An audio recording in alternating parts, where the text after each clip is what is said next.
Buenas tardes. En algo de matemática continuamos viendo identidades trigonométricas, pero esta vez vamos a ver las identidades pitagóricas. Espero que haya discutido con tu maestro en el aula para una mejor comprensión. Dentro de las identidades pitagóricas tenemos algo como esto. El seno al cuadrado del ángulo más el coseno al cuadrado del ángulo es igual a 1. Pero desde esta situación puedo despejar otras. Por tanto, si despejo el seno, lo que voy a hacer es que voy a pasar hacia este lado el coseno. Por eso voy a decir que el seno al cuadrado del ángulo es lo mismo que 1 menos el coseno al cuadrado del ángulo. Ahora bien, si despejo el coseno, voy a pasar el seno para el otro lado. Por eso voy a decir que el coseno al cuadrado del ángulo es lo mismo que 1 menos el seno al cuadrado del ángulo. Esas se pueden derivar directamente de esta que está aquí. Tengo 1, 2, 3. Ahora voy a seguir con la principal y la voy a escribir de nuevo. Por eso vamos a ver esto.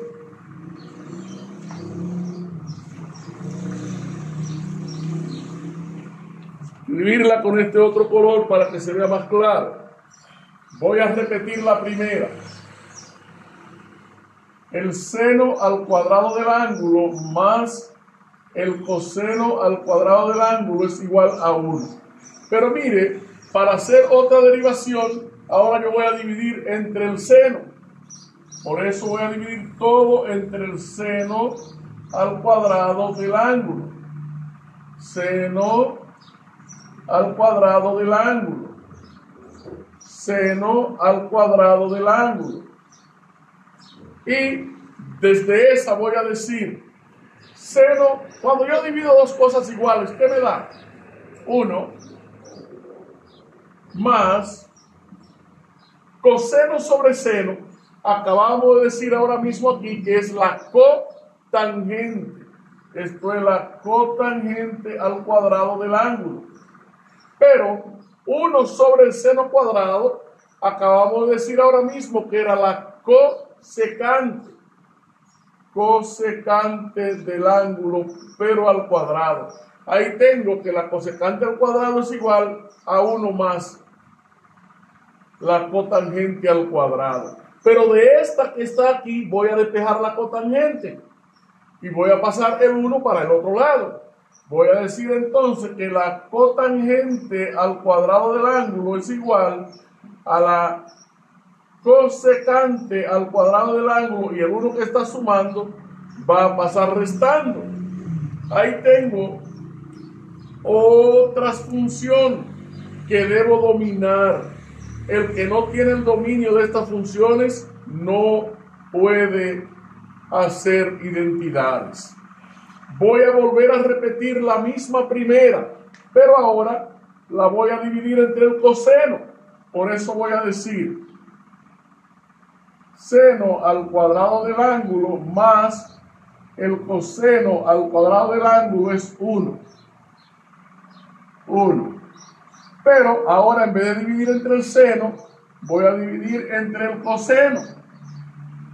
Coseno al cuadrado del ángulo, coseno al cuadrado del ángulo, coseno al cuadrado del ángulo. Y seno entre coseno, ahorita decíamos que era la tangente, por eso mírelo aquí. La tangente, pero como ya están al cuadrado, más coseno sobre coseno, cuando yo divido dos cosas iguales, eso me da 1. Pero teníamos entonces que 1 sobre el coseno era la secante al cuadrado del ángulo. Desde esta voy a despejar la tangente. Sencillamente voy a pasar el 1 para ese lado. Por eso voy a decir que la tangente al cuadrado del ángulo es igual a la secante al cuadrado del ángulo y el 1 que va a pasar restando.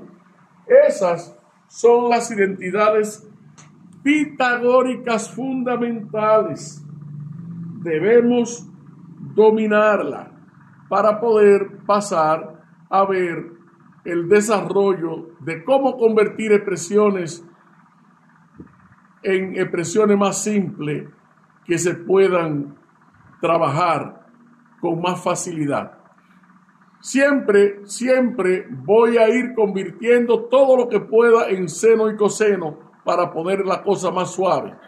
Es decir, en vez de subir, voy a bajar. Suscríbete en este que es tu canal.